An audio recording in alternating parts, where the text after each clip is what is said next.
Welcome to Moon to Moon. This is episode 201. We are now in the 200s.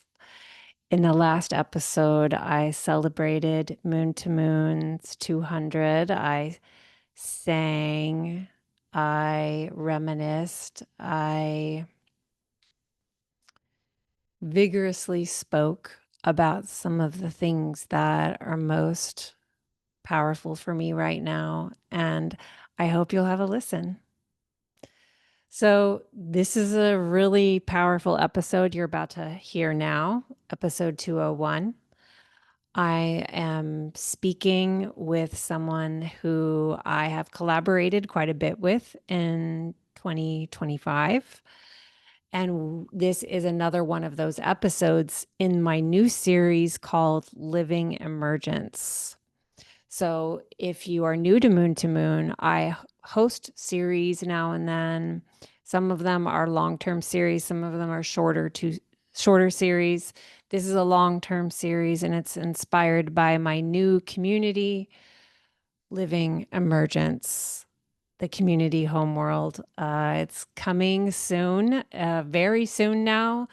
October 19th to 27th is the quiet soft launch for students in my community now and those who have been in my community in the past, who've been in some of my longer containers.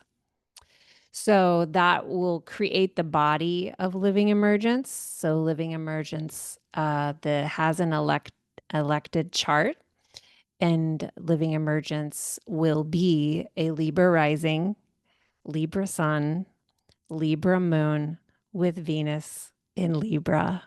It's absolutely perfect for a community that's practicing navigating the disequilibrium of being alive, including the beauty of being alive and navigating it together with one another, holding our sovereignty in community, practicing the vocalization power of voice, and being a witness to those coming into their own voices.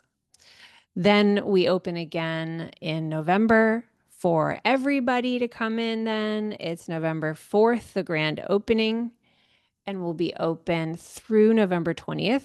We'll then have an initiation ceremony for the whole community. That's going to be at noon Eastern on the 20th. The recording will be available if you can't make it.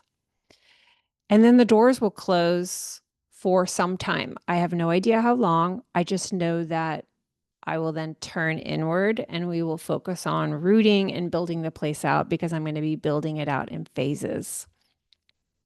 So stay tuned to my various channels here in Instagram and my newsletter to continue to learn more about Living Emergence. The course page should be ready to go by late October. Send your questions in if you have any. They're really helpful.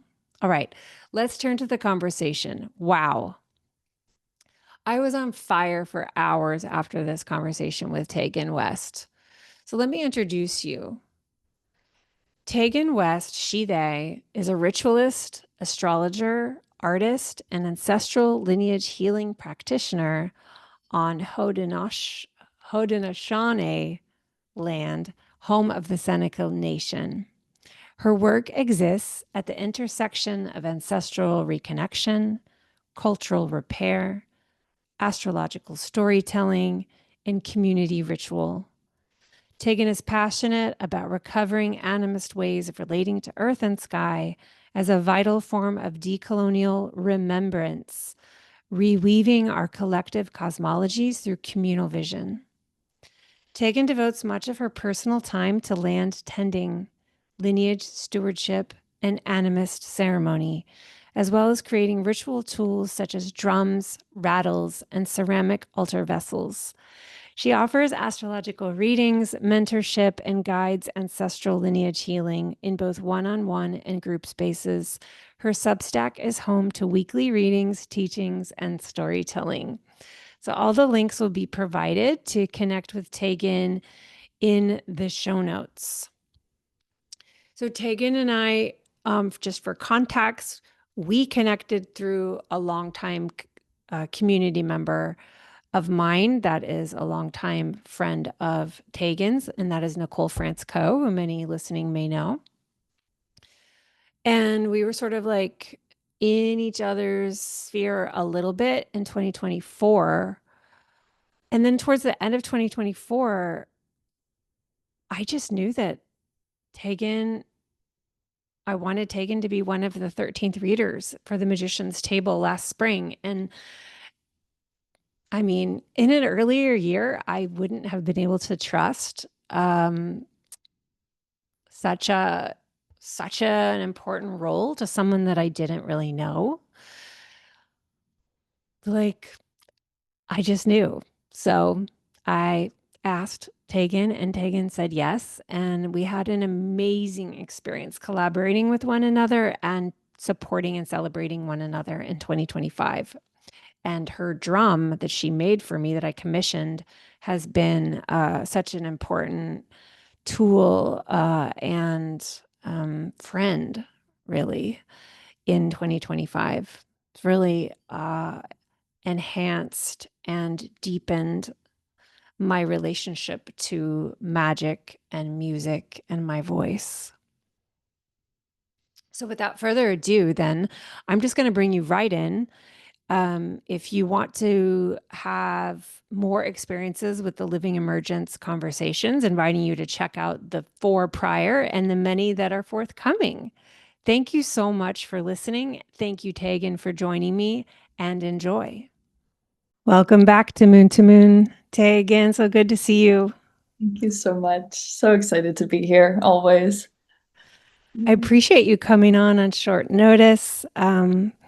Listeners, I saw Teagan talking about ancestor work here in October.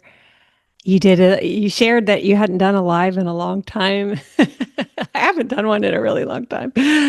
And something was on your heart to share, and listening to you talk, I just was like, oh my gosh, I bet we could talk about living emergence and frame the conversation around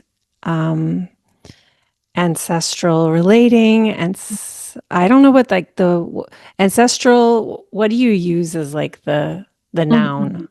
to describe Yeah. your world? Yeah, I feel like maybe somewhere between ancestral connection and then tending. Like tending Mm. has been a really more active way that the work has manifested. So yeah, connection and tending, I guess. Yeah. Yes. Yeah. I I feel like um I shared with you, and listeners may know that this new series that I'm doing, Living Emergence, I'm hoping will take on many frames so that we can explore and experiment with the vastness of the invitation of those 2 words when they're put together. And just for my own part, some of the most emergent experiences of my life, as in like opening to I something I have like no control over Mm. what could happen here. And we can talk about that maybe not being very good practice. uh, has been my exploration of mediumship. I don't offer it for others, but I play with it for myself from some training that I've had. And I've been a sitter in mediumship readings, and wow, such an emergent experience. And yeah, I'm so excited to explore this with you. Yeah.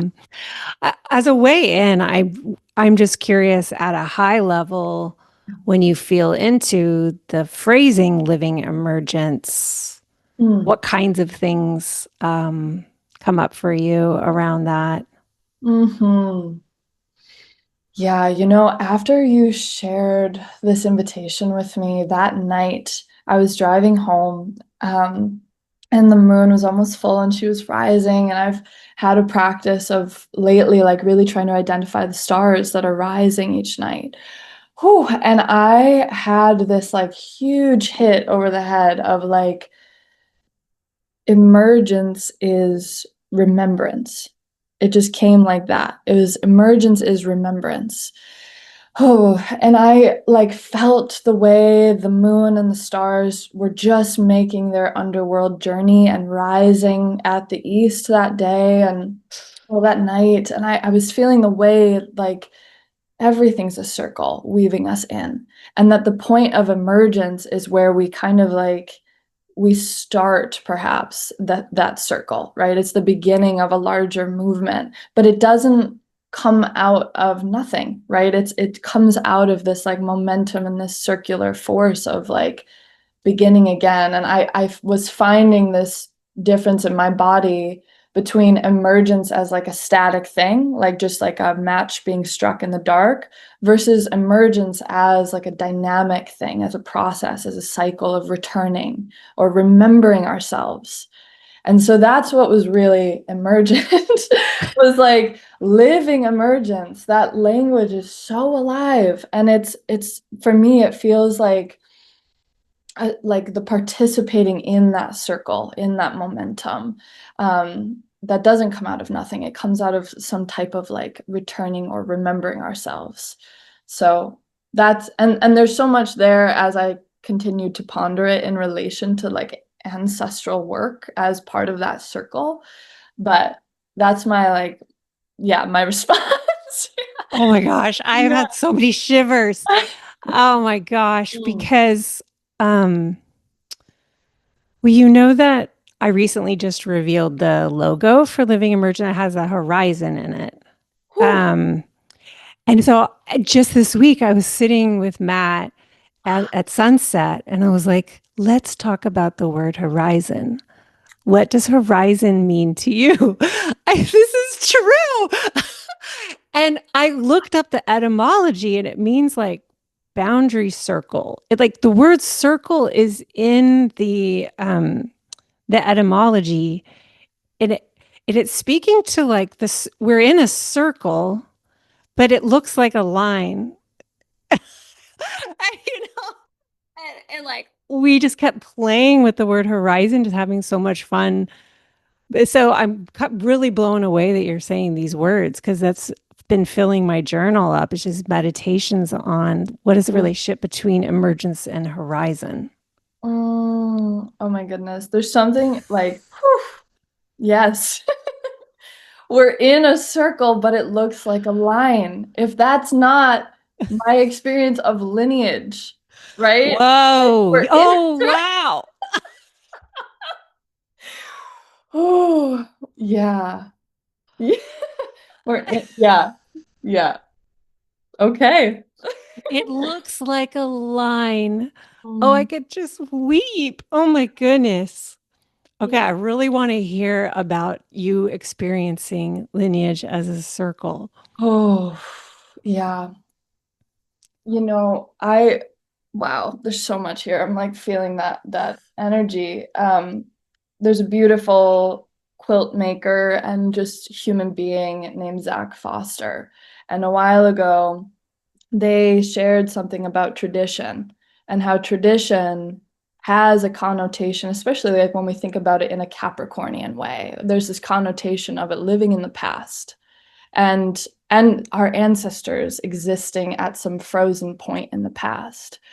But Zach's reminder was that our ancestors have already done this. They've walked this path, this earth. They've laid the foundation. They've laid the stepping stones. That's tradition. Tradition doesn't exist in the past. It's the stepping stones that our people laid down before us that guide us into the future. They teach us how to do the future too, right? And so in that moment, I experienced lineage itself as a circle, right? That as we reconnect with our past, we actively create those stepping stones into the future. And we like uncover them, right? And I think it's worth acknowledging the way that part of the colonial agenda has been so much erasure, has been a purposeful separating ourselves from the past so that our ancestors seem frozen in time, way far back. And we romanticize this. We hold them like hundreds of years away. And part of that rupture doesn't allow us to be in this more dynamic relationship to lineage as a circle, to something that's actually guiding each step we take forward as well. And so I'm just feeling the way that like my own remembrance, my own putting back together of my identity as an ancestor on a lineage doesn't just mean that I'm looking to my past. It doesn't just mean that I'm looking to the present as what does it like mean to me to be the face of my lineages, but it inherently also includes the future. And so what looks like a line collapses into a circle. The past and the future meet at me right now. I'm the convergence. And if that's not living emergence, like, whew, I am the horizon point every day, right? Oh, whoa. Yeah, it's yeah. So that's really what I'm feeling in this very present acknowledgement of the Oh my gosh. yeah, yeah. Wow. Yeah, it was something we were thinking about and playing with is the idea of the horizon as always there, like always out there, never here. And what's behind us is another horizon line that's falling back. But when you think of them as part of a circle, we're kind of in all the places at the same time, always. Yes. And you think about just the despair we feel inside this false linearity of time. Right. The I always think like I'm always bringing things back to shame, but it feels like shame is so connected to whatever the prerogative is around cutting us off from that remembering. Yeah. Yeah, and I've been thinking a lot about the poet John O'Donoghue, one of my favorite Irish ancestors. Um, he talks about, I forget in which book of his, but he talks about belonging as a circle that we are longing to enter into, right? To be longing is like we know that life is this circle that we're longing to enter into. And I love what you're saying here, this kind of like myth of linearity, that everything exists at a fixed, static moment, and it's disparate. It's not connected to the what came before, what came after. Even in the way that we can look at an astrological chart and forget that it's us in the center that we're looking at, right? We're the meeting place of all these different relational, um, points of reference. And so it's an interesting thought to acknowledge our conditioning to view everything as a line and realize that it's actually like there's a hidden circle that the line Yeah. is just kind of underscoring, right? It's cutting through the center of the circle. Um, and I think that there's a big ache in that. There's tons of shame, like intentional shame also, right? And how we have been cut off from our people and from our own ancestral identity to assimilate to the very homogenous line of whiteness, right? This like one platitude of whiteness. It actually requires that we shame who we've been and who we come from, right? We see, especially like speaking from the positionality of someone with Irish ancestry, right? There's so much internalized shame in being Irish that we don't talk about because Irish are white presenting. So there's a weird like myth of being able to assimilate to the homogeneity, even though, as we're seeing right now in this moment in our collective remembering as I am kind of experiencing it, that it's like, oof, but there's so many layers of shame beneath the surface there that are not allowing us to enter into the circle, right? That have us frozen in time to a certain identity that cuts us off from belonging. Mhm. So yeah, yeah. Yeah. You're what I'm thinking about now is one of your messages about just bringing some awareness to the fact that we've many of us have lost touch with proper death rites and passaging, and that we can't necessarily presume that ancestors coming in, because it is a romantic and exciting thing to think about working with ancestors. Yes, it is. It's part of the longing, that they may not be well. So I'm curious to hear you talk about that. I'll just share that many Octobers ago, I was new to contact, I guess it could be a word there. And I was so wanting to connect to my Scandinavian ancestors through my maternal line, who that's a very like happy lineage for me, happy circle. And it was like, it's going to be amazing. Maybe they'll teach me the runes. And then up showed, I felt my paternal line, and they were all holding so much grief and shame and like turning to me for support. And I was so overwhelmed by just like, I don't know what to do next, feeling them come in like that. So I really haven't done honestly that much since, in terms of, because that was a shocker for me. Just wondering if that brings up anything for you. Because, yes, this is the time where we say the veil is quote unquote thin. If we think about emergence as kind of moving through a surface, that can be a definition of there being some kind of imaginal or actual surface that is broken through. Mhm, The mhm. veil could play with that. Yeah, well, tell me some of your thoughts about this. Yeah, I love that. And I have been thinking about this time of year, especially across so many cultures, as like the doors are opening, right? The line is folding into a circle, and ancestors of past and future are able to get what they need, hopefully, to be well, right? Like that is actually a lot of the observation of this time across cultures is like, let's get them well so that they can be ancestors, right?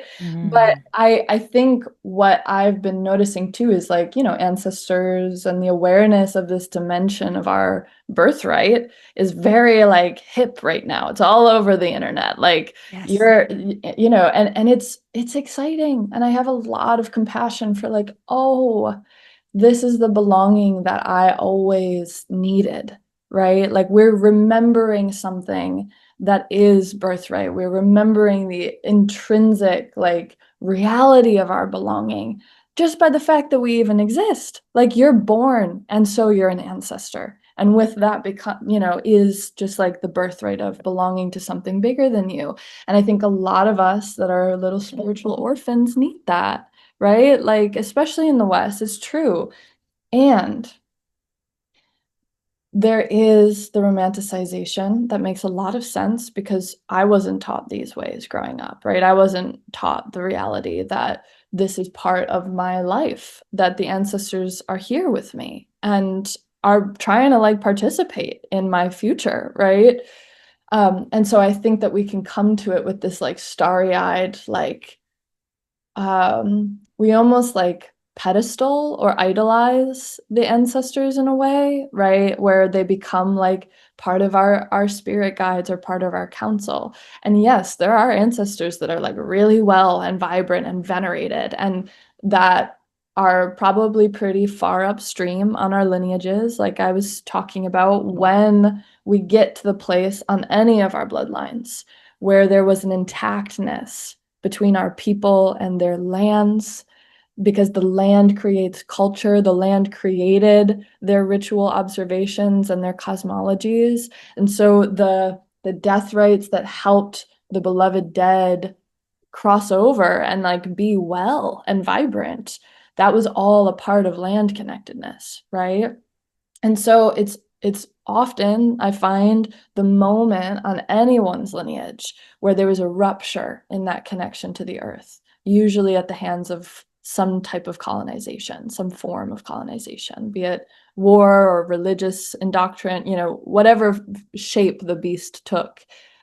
there was a rupture in the lineage. Like I think of it as a braid that got like frayed at one part. And ever since then, the braid's kind of still frayed. We haven't tended it, right? We've lost the intactness.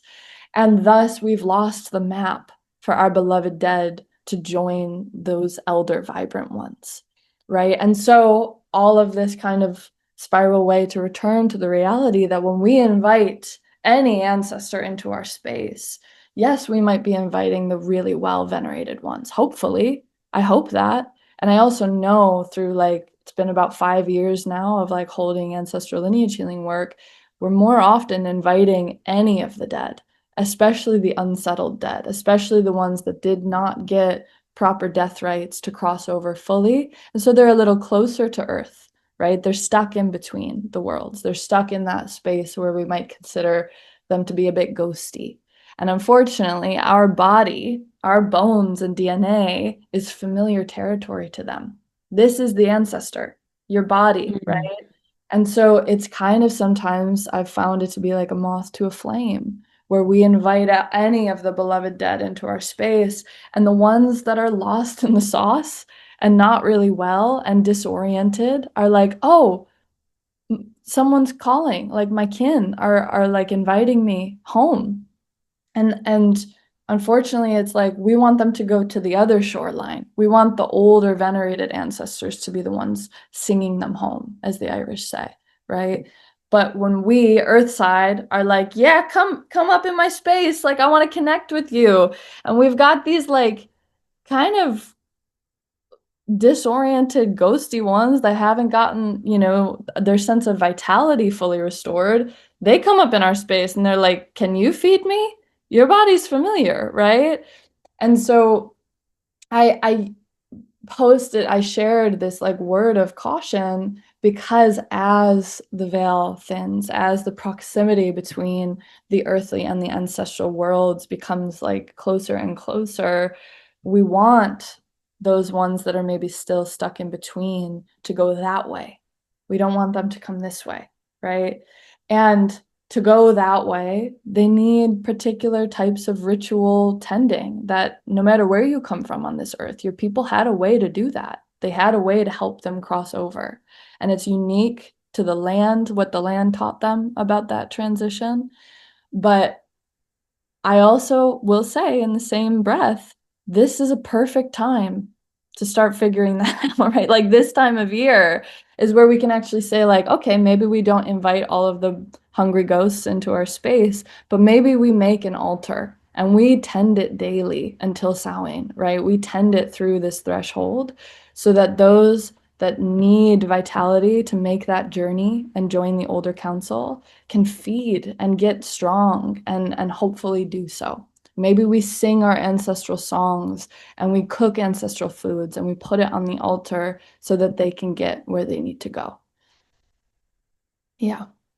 Does that make, how's Mm. it land? Mhm, mhm. Big bite. That's so beautiful. So Yeah. you're saying what I'm hearing is that if anyone's listening and concerned Yeah. slash wanting to support Yeah. the beloved ones, that there are things that you can do, and you would say that an Mm. altar would be a beautiful way. And the message is not so much as that I'm picking up on, come and come on, live in my bed with me, Yes. as much as like, uh, hey, this is some food for you on your way. Yes, Like exactly. we're not going to get enmeshed. I love that. Yeah. Yeah. And my teachers and specifically in the Anishinaabe tradition have really helped me to understand that the altar is a ritual technology that is meant to redirect attention away from this body and say, like, Hmm. made this beautiful sanctuary, this very contained, ritually safe like spot for you to feed and for you to drink and for you to like remember yourself so that you can make that journey and that you don't use my energy and my resources to do so, right? Yeah.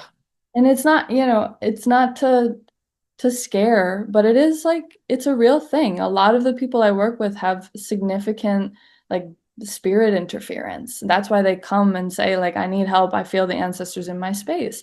And so it's probably better that we talk about the reality of that so that we're not opening up a bunch of like ghosty stuff during this time because ancestral awareness is so heavy in the collective right now, right? It's great, but like, may we do it skillfully, and not make more of a weird ghosty mess than is already here on Earth right now, you know? Hmm. Yeah. Hmm. Do Yeah. you create a separate altar for this than maybe like a primary altar? I'm just Really curious. good question. Yeah, so my ancestor altar is one well-contained space, not in my bedroom. Not in the bedroom because the dream time is too susceptible to that liminality, right? Um, but usually I will suggest folks, especially if they have the sense that there's like bigger ancestral energies that are kind of getting worked out, I suggest people to make their altar out on the land if they can. I know that that's not always Hmm. um, easy for folks, especially folks in cities, but the land so generously composts so much for us and ask permission first.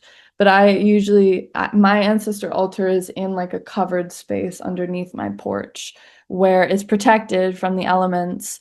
But right now at this season, there's a lot of digestion happening for my people. And so I have it only for the beloved dead that like only pictures of the dead on the altar, no pictures of the living. We don't want to like merge worlds in that way. It gets weird and funky really quick. So just photos of my beloved dead family members. And I put out ancestral foods. So for me, that looks like an abundance of dates of like the only food they were really living off of in the desert at certain points, right?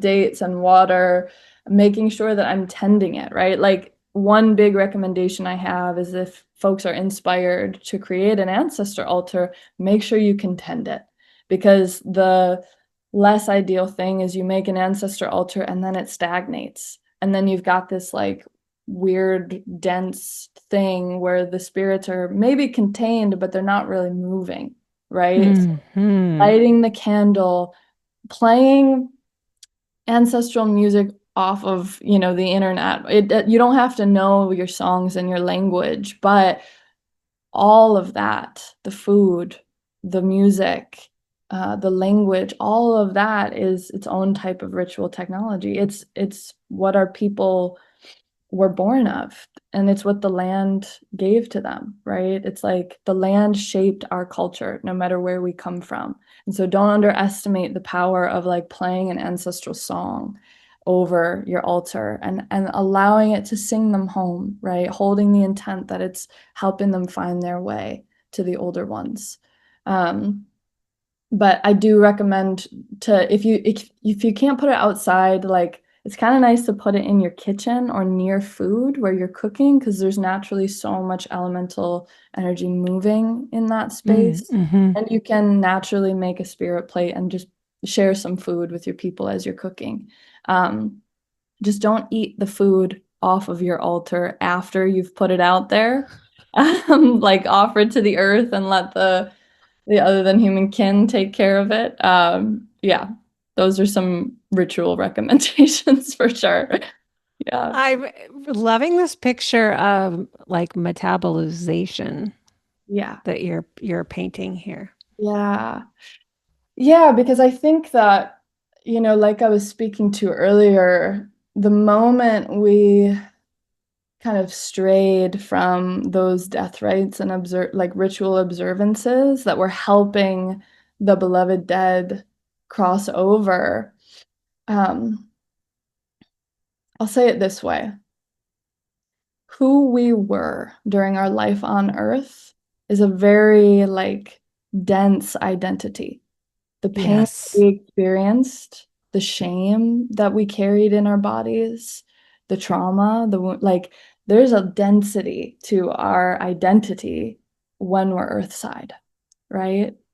And that density of like the story of Teagan, when I die, there's got to be something that helps break apart that density. So I'm not so attached to my body and who I was and the pain that I haven't reconciled, right? This is often like in my training as a death doula, it's like you got to help people start to release their attachment to this life and how it like hurt them because it's that Mm. pain that is generational, right? That we all, I'm sure those of you listening can identify like the density that you've inherited from your bloodlines. That is what kind of like keeps us stuck closer to Earthside, right?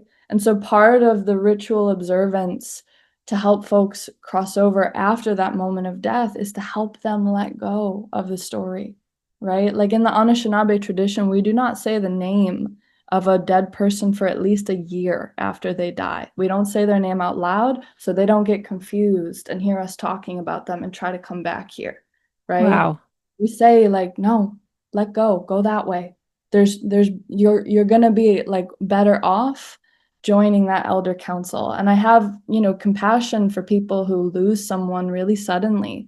And our attachment to the dead that we lost really suddenly can sometimes inhibit their ability to cross and pass on, right? Because we're like, no, don't leave me here. Don't leave me here. And so it goes both ways, right? It's not just the folks that like maybe had a sudden death and they're like, I'm dead. What? Like that disorientation of like, I gotta let go now. I gotta slowly find my way to join that elder body, that larger collective body of the ancestors, where the individual isn't so fixed and isolated in their story. They join a larger story. They merge with the memory of the lineage that can hold them in a way that is communal, right? That isn't so like isolated and identified with the personal suffering. And so much of the work of like ancestral tending, right, is like understanding those ancestors. Usually it's quite a few generations of the more recent generations, right? Because we haven't really processed the colonial impact of losing those death rights in some Mhm. capacity. It's like, okay, well, what do they need? Right? Like, what can we do, those that actually inhabit a body, because inhabiting a body means that you can make your offerings and you can feed the spirits and you can sing the songs. You can do the things that are ritually like supportive to helping those disembodied ones cross. Being in a body, there's a lot of ritual power, right? Like we're the ones that can participate actually. A big question I get sometimes is like, well, why don't the older ones take care of it if they're so powerful? I'm like, we're the ones in a body. We can do a lot, Mm. right? So don't underestimate even the simplicity of building the ancestor altar because it's something, right? It's like you're creating a whole charging station for the spirits.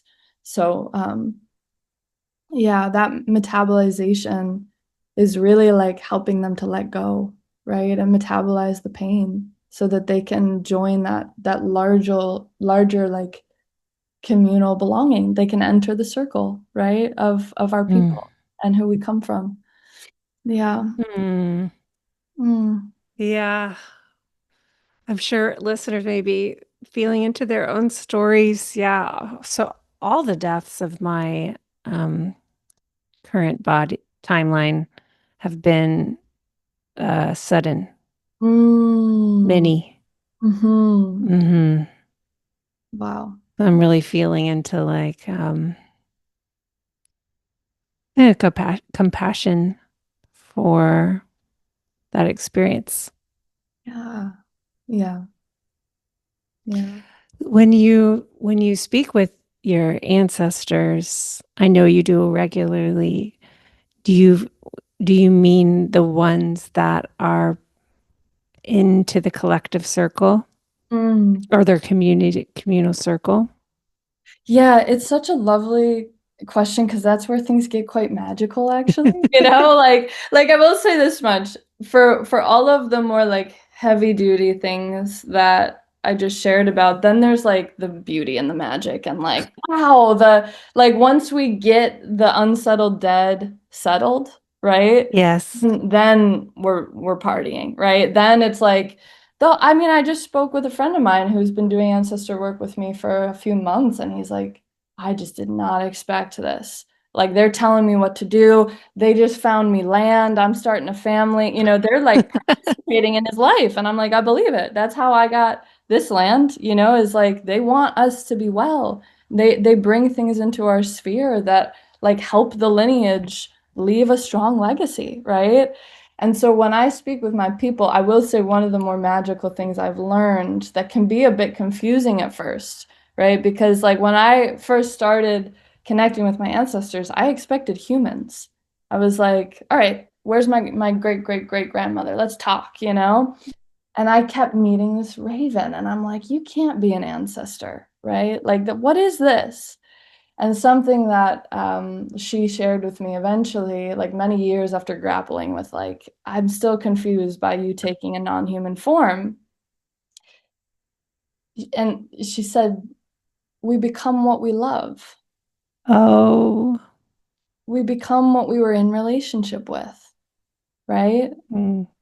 When we're no longer attached to the story of who we were on Earth, we become the bigger powers that we adored. We become those spirits and those other than human kin that were actually like more involved with our life on Earth at a spirit level than we might have considered, right? One lineage of mine that goes back to Syria and Egypt has only ever presented to me as the night sky. They've never been human. And so I know that it's like, well, that's what they loved. Those are the bigger powers they were in relationship with, right? And so I actually come to know myself not just through this human story and that identity, but also through these bigger powers that our people are plugged into. When we go far back and our people were in this like wild animist magic and they were working with the forces of nature regularly, daily, like that's the larger consciousness and communal memory that our people merge with, right? And I've learned more about what my gifts are in this life through those shapes that they take than the stories of, you know, what the women have been through, which I carry also in my body, right? And it's important to be able to hold both of those things and to know that, like, whatever big magic the sky taught my ancestors on that lineage is also the source of some of the healing that can come through the line and like help those women heal, right? Like it's all relational at a certain point. And so when I speak with my people, I know who I'm talking to by the way that those bigger powers present and how they show up in my life. And that when I'm visited by a raven, which is rare, but it happens, I also consider that maybe it's not just a raven, right? And so it makes our life animate in that animist way to recognize when we say all my relations, right? We're speaking about so many dimensions of relationships that our people were deeply embedded within and actually didn't know themselves to be separate from, right? It's undoing the spell of hyper individualism that allows us to weave ourselves back into the landscape and of course then like the land that our body and our bones remember. It's all putting it back together, right? It's all remembrance. And sometimes they're human, right? Sometimes it's like that, yeah, there's a whole slew of things, but most often when I'm working with folks, especially folks that find like the queer ancestors, they're anything but human. They are the twilight, right? Like, yeah. So there's so much magic there. And it's been a reminder for me and like just seeing the emergent magic of folks connecting with their people and being like, wow, my interest in astrology is not trivial, right? Like Hmm.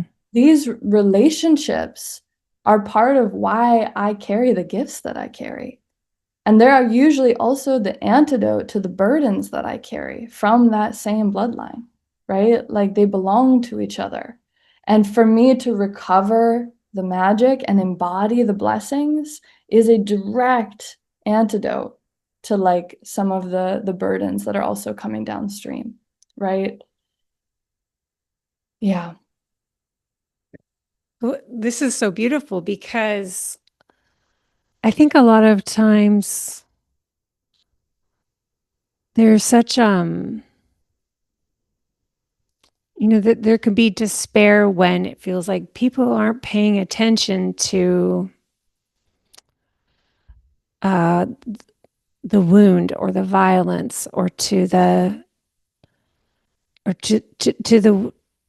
pain that exists on this plane, to a point where anything that's not an exploration of pain is like a misuse of your time or selfish, a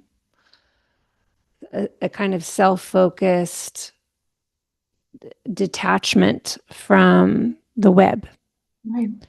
And what I'm hearing is that they're deeply connected. Yeah. Yeah. I really, what you just said is so important. It like the thought that comes to mind is like you and what army, right? Like if you turn towards the wound and you have no resources, you have no tools, especially like more than human relationships that can help you tend the different dimensions of that wound, what are we doing? Like Mm-hmm. we actually have to turn towards the wound with some type of balm, or else we're just going to watch it bleed and feel helpless, right? And that's something like in some of the ancestor circles that I've been holding with folks where like I truly believe that we can't turn towards the ancestors and reconnect with them without reckoning with the impacts that colonization has had. Like you can't actually heal a lineage without reconciling the colonial impact that has occurred there.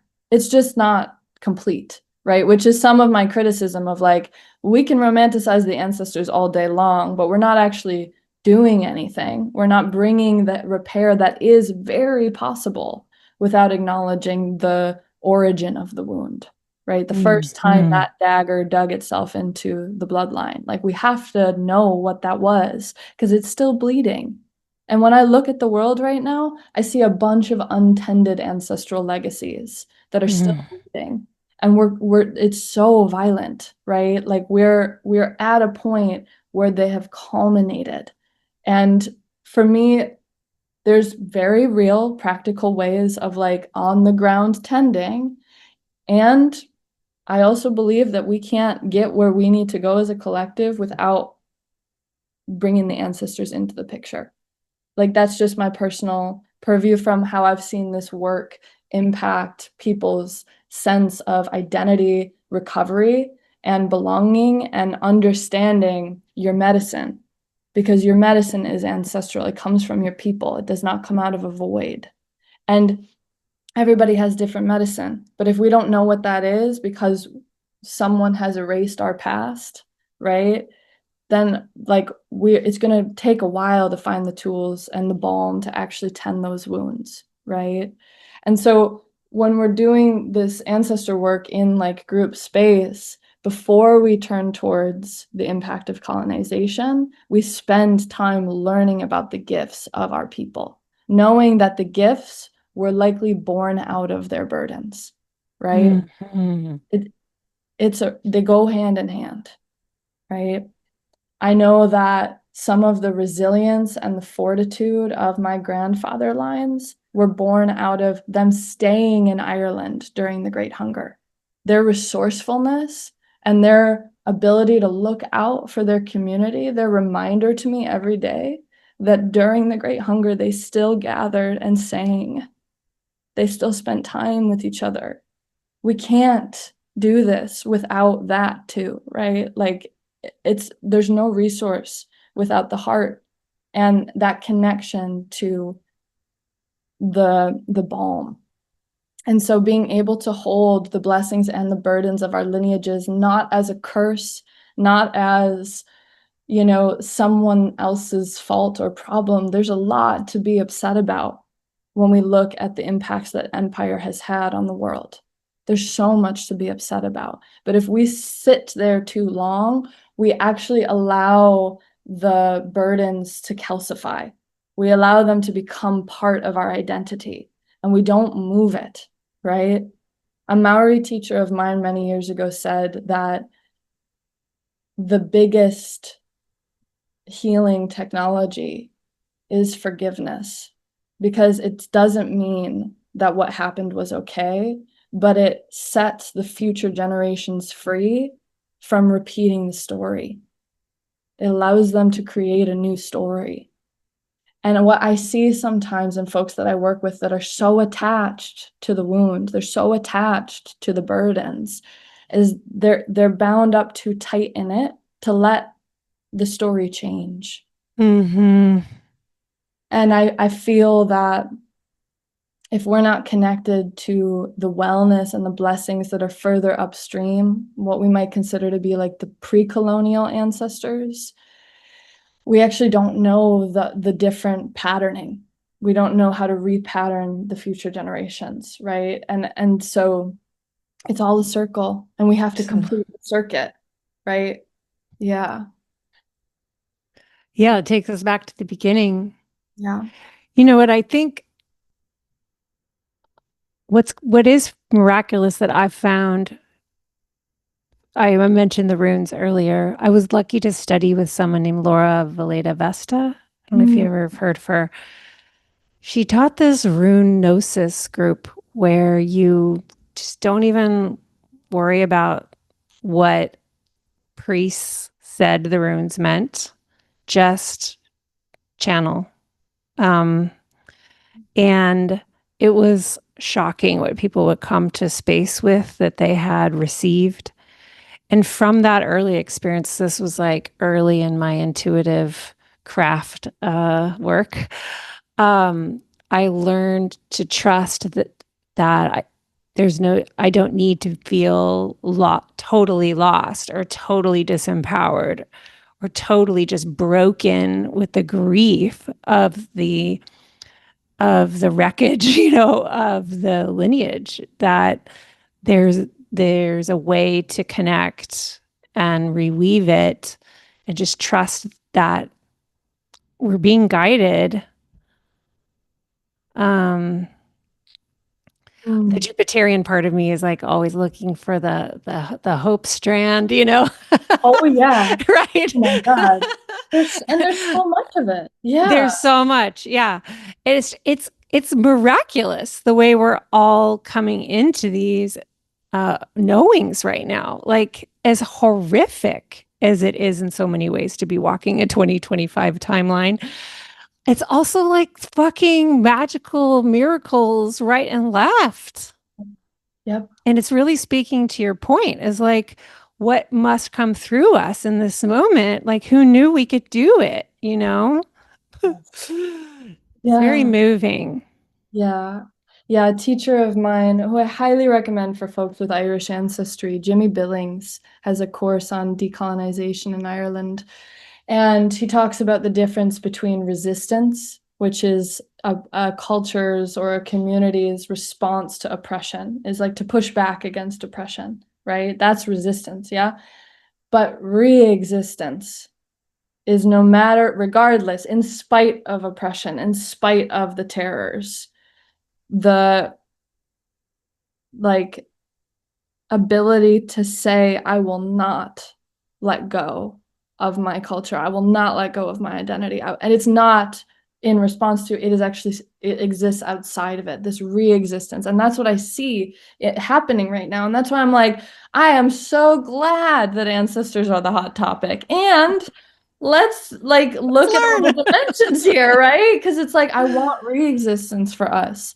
And like what you're Yes. saying in relation to the runes, that's something I remind people. Like I really push back when friends of mine that have Irish ancestry, obviously there's a lot there, say that like it's all gone, it's all lost in the past. We're allowing the colonial erasure to occur there. When we say that our practices are gone, we forget that the earth is the one who taught them to us in the first place. The land Mm-hmm. Whoa. taught us these practices. And so, not to oversimplify, but to be really honest, you repair your relationship to the land. Even if you're not on your homelands, you don't have to make the journey back. But to say, like, hey, I'm here and I want to learn, I want to understand, like, what do I need to do to come in a good way here? What can I offer to start to repair this relationship? Because I know that you're the original teacher. You taught our people the medicines, you taught our people the cosmologies. It's all born of the land.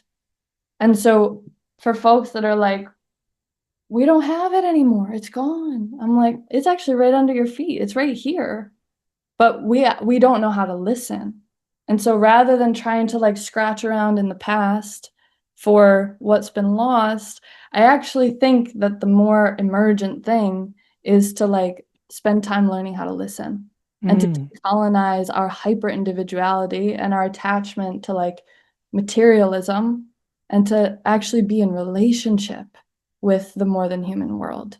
That's the only way forward. And a teacher of mine, and his name's Rune, actually, Nordic animism, awesome resource for folks with Scandinavian. Oh, I follow Yeah, him. he's awesome. He's awesome. He talks a lot about how, animism and indigeneity was not a static thing, right? Like our people's practices changed over time from generation to generation. This is what Capricorn and Aquarius teach us as Saturnian guides. It's like tradition, it's alive, it's dynamic, it changes with each generation. And so the more important question, rather than you getting stuck in the grief of losing your past, is to say, like, my friend, you are an ancestor right here and now. Like, you are the one being handed the gifts and the burdens of your lineage. What will you do with that? Start listening, right? Like, I don't think it's such a like the heretic comes up when it's like, can we rebuild our practices? Can we relearn, our lost ways? It's like, yeah, we can, but we have to also kind of get out of our own way first, right? And my ancestors have taught me more than I would have ever expected about like what was really the heart of those traditions and those rituals that we quote unquote lost, right? They're like, watch the way the sun moves through the sky, watch the way the seasons change. That will teach you Fuck yeah. everything. Yeah, yeah. Oh my gosh. Mm. Tegan, you're a force. I love talking to you. Thank you so much for letting me go off, as they say. Do it. Yeah. Ah, um, whoa. I'm going to be living into this one for quite some time. So much came forward. Mhm. Thank you. Thank you. Thank you. Thank you for being here today and sharing your wisdom. Thank you. Tell me, what you got going on this Mhm. fall, winter? Ancestor circles, baby. Yeah. Honestly, like, I mean, and it's an interesting thing because really my participation in the Magician's Table earlier this year was like the ancestors were like, "Oh, you want to do more astrology? I don't think so." Like, this is the work right now. This is the work of the moment, and so ancestor circles are a group space to do this type of tending, which is awesome because we get to learn from each other's stories. And I actually think that's a really important piece of reweaving the larger narrative, the larger quilt is like we got to learn from one another's stories. We can't do this in isolation. So obviously if there's like some heavy duty stuff that folks are dealing with, the one-on-one, more personalized space is available for ancestor tending, but the circles will be held every season into the ongoing future, especially after Samhain and into solstice time. So that's it. That's Yeah, your primary yeah, dream right now. yeah, that's it. Oh, so important and impactful. Mm, Uh, yeah, wow. mm. I'm so moved by the synchronicities from our conversation and not surprised. With your Saturn right on my ascendant, we're connected. Oh, Thank you so much, and wishing you a beautiful October, safe travels, safe everything, passages, emergence, remembering. Thank mhm. you, Tegan. Written. Thank you, Tegan.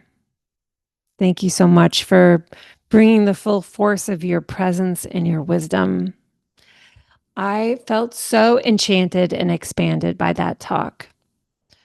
Listener, encouraging you to connect with Tegan if you are resonating with her voice, perhaps joining one of the ancestral circles that they host. I've been feeling into this conversation a lot and feeling into the story that I shared about my own ancestors on the LaRue side. Um, and remembering my surprise and really fear at having to sense and touch base with the depths of shame. But I want to be clear that, really what I felt like I received in that experience was the message that the way I live my life is the healing that they're looking for. That I don't personally have to get entangled with trying to heal them all. Um, but in a sovereign way, like we practice sovereignty in community, sovereignty in relationships. Allow them to be over there, not up in my space, while I am focused on the task at hand for my lineage circle, which is unshaming, unshaming requests that we see what is there. Unshaming is not to bypass, override, or transcend what is here, but to be with it compassionately so that we are the ones that alchemize it.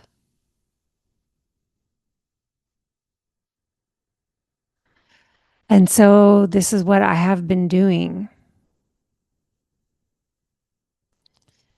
And this is what we've been doing. This is no small thing.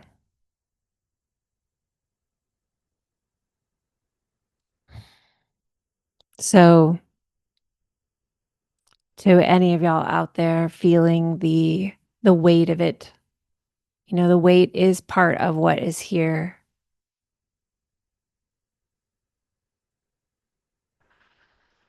And similar to, not getting entangled, merged, or confused about whose shame is whose, it feels the same way with my inner children. The first part of unshaming is noticing what's here. Then, as you validate it, you begin to uncouple from it. You uncouple from being merged with that part of you and separate that part of yourself out enough to be able to talk to that part of you.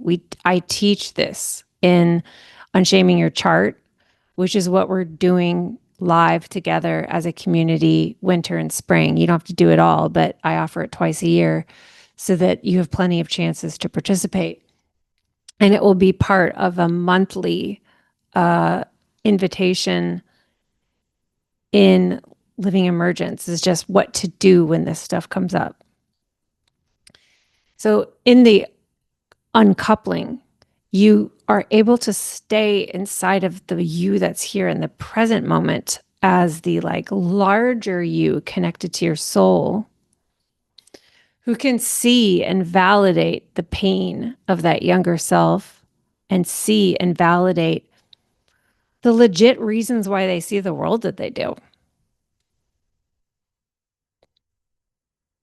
But the uncoupling is what creates your sovereignty and your power in order to be able to then alchemize it, to say, you don't get to be in control of how I'm participating in this life. I'm validating that you exist. I'm with the fact that this is here. And you're not the one in charge, you, this younger self. You're not in charge of the business of my wild, alive participation.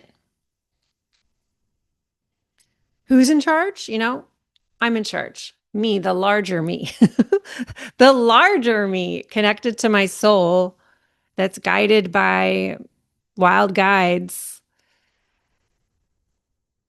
that is connected to this like larger story of interconnectivity and big picture that helps me see and locate how the story of that part belongs to the past, is not actually here in the present.